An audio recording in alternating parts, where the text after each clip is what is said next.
초자연적인 현상은 아니지만 야간 근무 중에 일어난 일이고 정말 끔찍했었어. 샌프란시스코 시내 호텔에서 근무하는 내가 되어봐.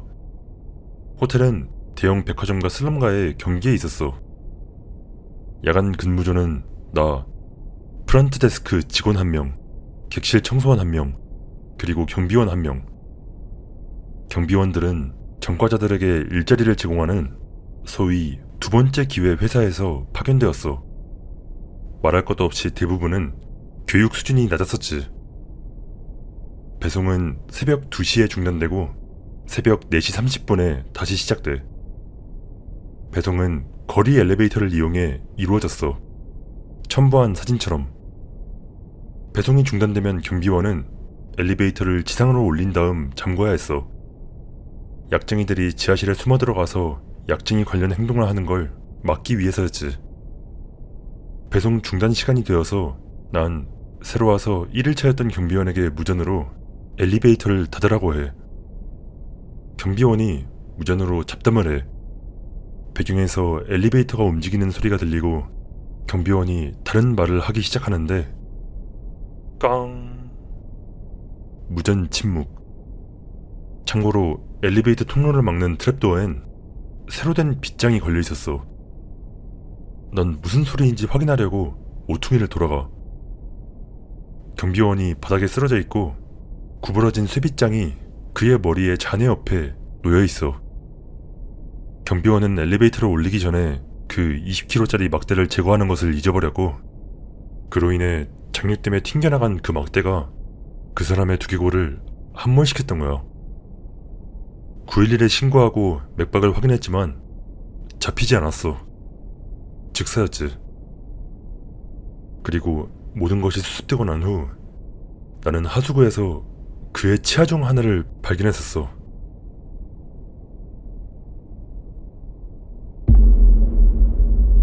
운 좋은 경비원. 공유하고 싶은 이야기가 하나 있어. 으스스하다기보단 불길했던 이야기야. 22살 경비원으로서 마지막 근무를 서고 있는 내가 되어봐. 공군에서 제대한 이래로 쭉 이 일을 해왔어. 드디어 대학에 가게 되어 캠퍼스 도서관에서 새 일자리를 구하게 되었지. 난 기본적으로 졸부 동네의 문지기 일을 했어. 이곳은 솔직히 말해 최악이야. 여기 사람들은 말 그대로 기회만 되면 사람을 등쳐먹으려 들어. 내 일의 75%는 부실 수표를 받은 피자 배달원을 돌려보내거나 법원 명령을 집행하러 온 경찰을 들여보내는 것이었지. 근무 마지막 시간. 교대자가 00시 정각에 오기로 되어 있었는데 지금은 00시 30분이야. 엿먹어 카일. 회색 닛산 차량이 게이트 앞에 멈추소. 빨리 그만두고 싶다. 즉시 뭔가 이상하다는 느낌이 들어. 운전석에 앉은 여자는 땀을 뻘뻘 흘리고 극도로 불안해해. 간간히 차가 지나갈 때마다 몸을 낮추거나 노려봐. 그냥 집에 오는 주민들이야. 괜찮냐고 물어봐. 그녀는 자신을 강간한 사람이 미행하고 있다고 말해. 난 즉시 긴장하고 경계태세를 취해. 가까이 있는 거냐고 묻고 주변에 스성 있는 사람이나 차가 있는지 살피기 시작해. 그녀는 방금 우리를 지나간 차가 강간범의 차라고 주장해. 그러곤 내가 뭐라고 말하기도 전에 그가 돌아오고 있다고 말해. 아까 차랑 완전히 다른 차야. 그러자 또 다른 차도 자신을 따라오고 있었다고 말해. 난 그 여자가 뭔가에 취해 있다는 걸 깨닫기 시작해. 경찰에 신고하시는 게 좋을 것 같은데요. 다들 한패예요. 이때는 내가 아직 갱스토킹이 무엇인지 몰랐을 때였어. 그녀는 계속해서 지나가는 차마다 자신의 추격자라고 말하며 한동안 이런 상황이 계속돼. 그녀는 그들이 정지 표지판에서 멈추는 것은 자기를 스토킹하는 인물을 다음 차로 넘기는 것이라고 주장해. 마침내 그녀의 남자친구가 나타나. 미친놈이 동네 쪽 덤불 속에서 걸어나오는 통에 정말 깜짝 놀랐어. 그는 그녀를 진정시키려고 애쓰기 시작해. 내가 뭐라고 말하기도 전에 나에게 이미 알고 있어 라는 듯 천천히 고개를 끄덕여 보였어. 결국 그는 그녀의 차에 올라타게 되었고 그들은 차를 몰고 떠나. 괄약근의 긴장이 풀림과 동시에 다음 근무자가 나타나. 그에게 이야기하고 집에 가. 다음날 출근해보니 내 상사와 보안관이 기다리고 있어. 둘은 내게 어젯밤 일에 대해 물어와. 나는 모든 질문에 답하고 내가 그 일에 대해 작성한 보고서를 보여줘. 그 남자친구가 여러 차례 칼에 찔려 중환자실에 있다는 것을 알게 돼. 그 미친 여자는 아직도 잡히지 않은 상태. 난 내 진술을 마치고 유니폼을 반납한 후 상사와 악수하고 집에 가. 이제 공식적으로 더 이상 내 문제가 아니게 돼. 가끔씩 그 일에 대해 생각하곤 해. 그 남자가 죽었는지 혹은 그 여자가 잡혔는지 하물며 무슨 약을 했었는지도 몰라. 스킨워커 같은 무서운 일은 아니지만 뭔가 소름 끼치는 구석이 있어. 내가 만약 그 여자를 차에서 내리게 했다면 분명히 나를 공격했을 거라 생각해. 그러니 아마 난 운이 좋았던 걸지도.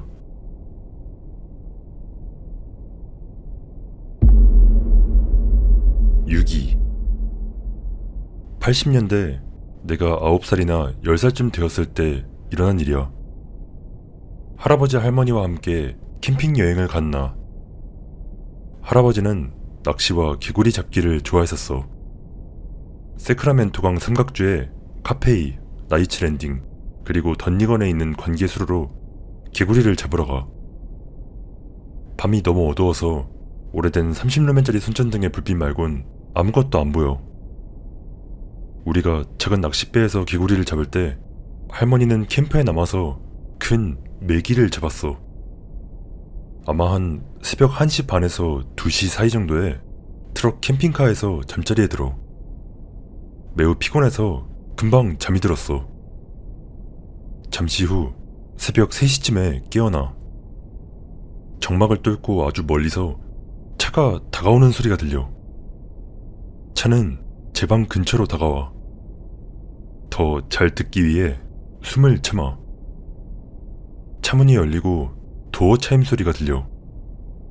다른 쪽 차문도 열리는 소리가 들려. 덤불이 바스락거리는 소리가 들리고 큰 첨벙 소리가 들려. 차문 두 짝이 쾅 닫히고 차가 출발하는 소리가 들려. 물소리는 사람들이 설치해놓곤 했던 가재 덫이라고 짐작해. 다시 잠에 들어. 아침 7시쯤 확성기를 통해 보안관이 말해. 캠핑카 안, 손 들고 나오세요. 할아버지가 캠핑카 문을 열고 밖으로 나가. 그 다음 할머니, 그리고 나. 경찰이 여러 가지 질문을 해. 언제 도착했는지, 무엇을 보았는지, 무엇을 들었는지. 알고 보니 그 차에 타고 있던 두 남자가 제 방 반대편 관계수로에 심하게 훼손된 시체를 버렸다는 것이었고 야생동물 관리원이 그걸 발견했던 거였어. 시체는 보지 못했지. 그 이후로 캠핑이나 자동차 여행을 갈 때면 항상 무기를 지니고 자.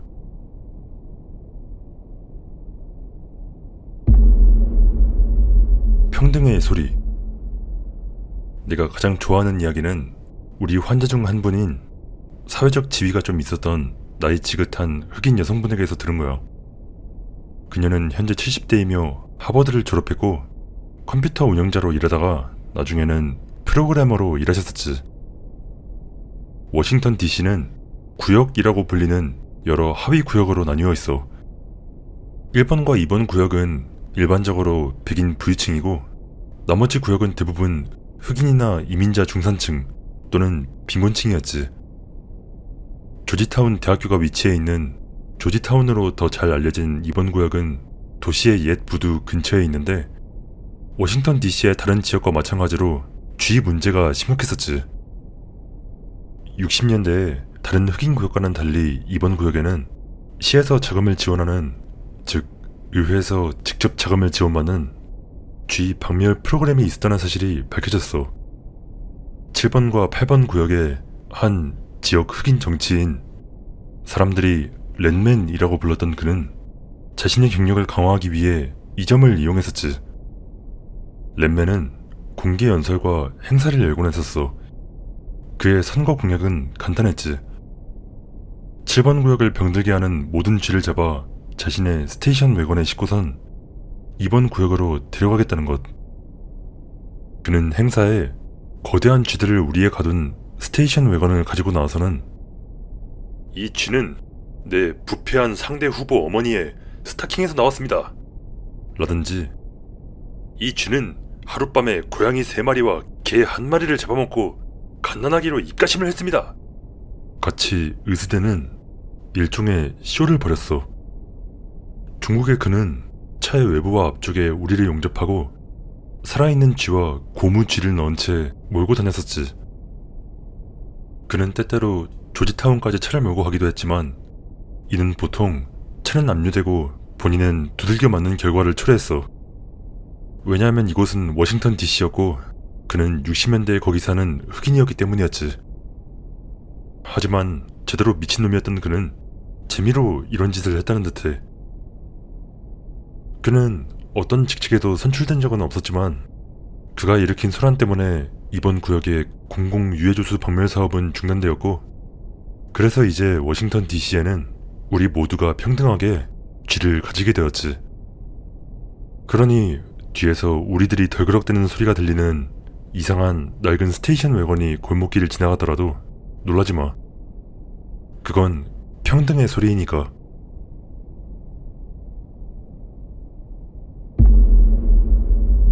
도끼 아빠.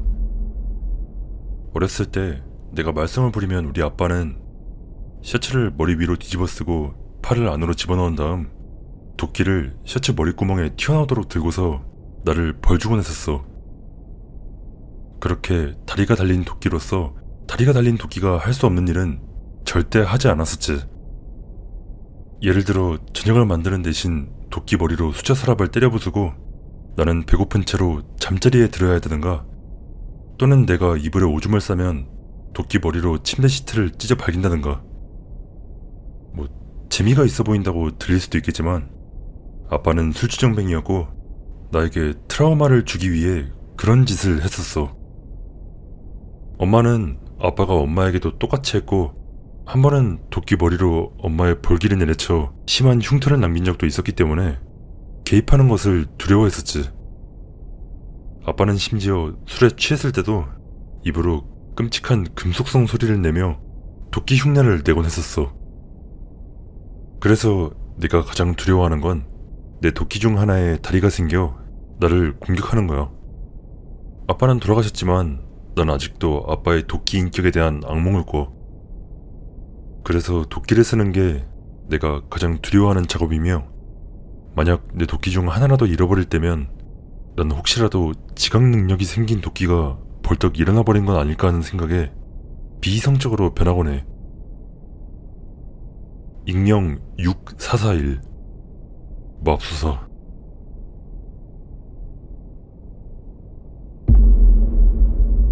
도끼남. 나는 바다에서 일해. 지난달에 우리 배는 개조미 수리를 위해 드라이도크에 들어갔었어.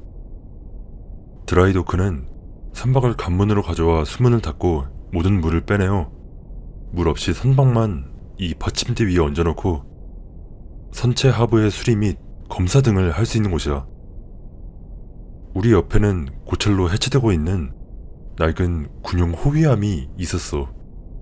그 배는 우리보다 약 2주 전에 도착했는데 호위함을 받침대에 올리고 물을 뺀 다음 모든 승조원들은 함을 뒤로 한 상태였지. 슬픈 광경이었지만 어쩔 수 없는 일이었어. 모든 민감한 물건들이 제거되고 난 다음 부두 근무자들이 작업을 시작했는데, 부두 감독 존은 작업구역 사진을 찍기 위해 카메라를 들고 먼저 배로 올라갔어. 총 200장 정도를 찍었고 이 사진은 그중 하나였지. 그는 나중에 모든 사진을 상사에게 보냈는데 상사가 이 사진을 보자마자 존에게 전화를 걸어 묻기를 카메라 플래시 가장자리에 도끼를 든 사람은 누구냐? 존은 전혀 알지 못했어. 아무도 본 적이 없었으니까. 이 사진이 찍힌 곳은 배 안쪽 깊숙한 곳에 복도가 교차하는 지점이었고 그는 손전등과 카메라를 들고 돌아다녔었지. 존이 사진을 찍을 땐 손전등을 끄고 완전히 어둠 속에 남겨진 채 사진을 찍은 다음 다시 손전등을 켜고 갈 길을 가는 그런 식이었어. 군함이었기 때문에 경찰이 출동하게 되었고 수색이 진행되었지만 아무도 발견되지 않았었지. 배를 타고 내릴 수 있는 유일한 길은 CCTV로 감시되는 통로 하나뿐이었어. 25m 아래 콘크리트 바닥으로 뛰어내릴 수는 없으니까. 존이 이 사진을 찍은 후 배에서 누군가 내리는 걸 본 사람은 아무도 없었어. 난 회의론자이긴 한데 플래시가 무언가에 반사되어 착시 현상이 일어난 걸 수도 있지만 확대해서 보면 그 자식의 얼굴, 귀, 재킷 깃, 그리고 두툼한 주먹에 쥔 도끼가 딱 보여.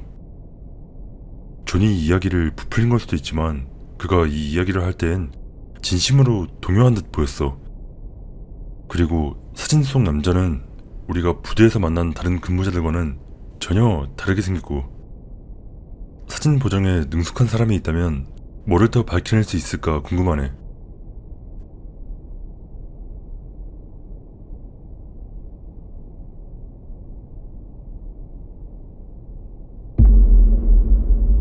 난 사람이에요. 좀 긴 이야기이긴 한데 내가 몇 년 전에 도시 탐험을 꽤 많이 했었거든. 내가 그 일을 하면서 겪고 오랫동안 이야기해왔던 경험담이 하나가 있었는데 나중에 어느 날 다른 입장 쪽 이야기도 듣게 되어서 좀 놀랐었지. 덕분에 내가 이야기를 전달하는 방식이 많이 바뀌게 되었어. 기본적으로 나는 이 주변의 거의 모든 버려진 아파트, 공장, 정신병원이 성면과 기타 유해물질 때문에 공사가 진행되지 않았다는 것을 알고 있었기 때문에 그런 곳에 갈 때마다 엄청나게 조심했어. 회사들은 그냥 부지를 비워두는 게 더 싸다고 생각했고 아무도 터무니없는 청소 비용을 지불하고 싶어 하지 않아 했으니까. 어쨌든 이런 곳에 갈 때 안면 마스크, 후드, 두꺼운 옷, 고무장갑 등 안전장비를 든든하게 갖추고 갔지. 난 그런 곳을 날렵하게 파쿠르하듯 누비고 다니며 아무것도 건드리지 않는 소위 도시닌자 같은 타입은 아니었어. 어차피 주변에 사람이 거의 없기 때문에 그냥 어슬렁거리며 돌아다녔지. 어떤 곳은 그저 완전히 탐험하기 위해 자물쇠를 자르고 창문에 판자를 떼어내고 심지어 벽에 벽돌까지 뽑곤 했었어. 나는 1인 탐험대였어. 당시 어리석은 난 위험한 곳을 혼자 탐험하는 것이 얼마나 멍청한 일인지 모르고 있었지. 미친 노숙자 같은 사람들을 만날까봐 걱정은 했었지만 어떤 상황이든 말로 해결할 수 있을 것만 같은 느낌이 들었어.